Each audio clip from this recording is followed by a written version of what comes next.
Why do I love Branden Jacobs-Jenkins' writing? Uh, he's subversive. He's highly intelligent.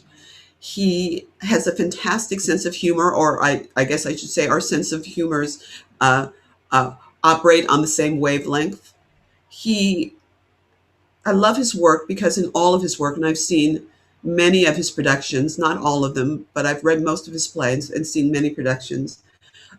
He has the ability to ask uncomfortable questions, make the audience uncomfortable, make us think, but he doesn't answer the questions. And I know that drives some people crazy about his work, but I love that because he's saying, let's look at the elephant in the room, folks. There is an elephant there.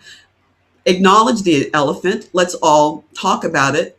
And then he says, what are you going to do about it? And I love this because every time I leave one of his productions or finish reading one of his plays, I'm left to ask, how do I feel about that? And what am I going to do about that? I just watched a documentary on Netflix called Disclosure, which was fantastic. And I recommend it to any and everybody.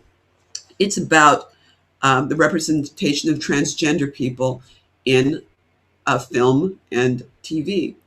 Now, I think of myself as kind of a progressive person. I think my politics are good. I think I'm big on diversity, equity, and inclusion. But boy, oh boy, when I watched that, I was like, wow, it's really interesting how I've absorbed so much misinformation and not realized it, and that I have othered as much as I have been othered.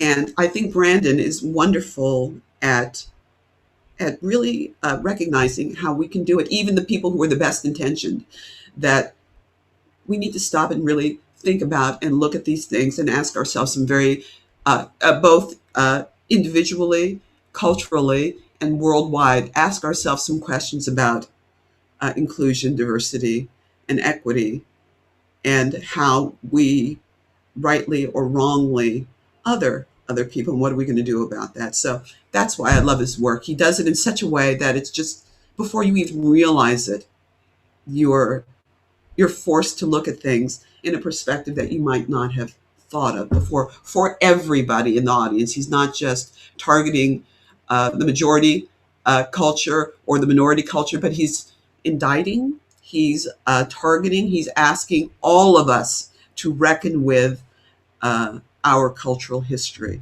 And it's often in a sly and a subversive way that I think is just fantastic.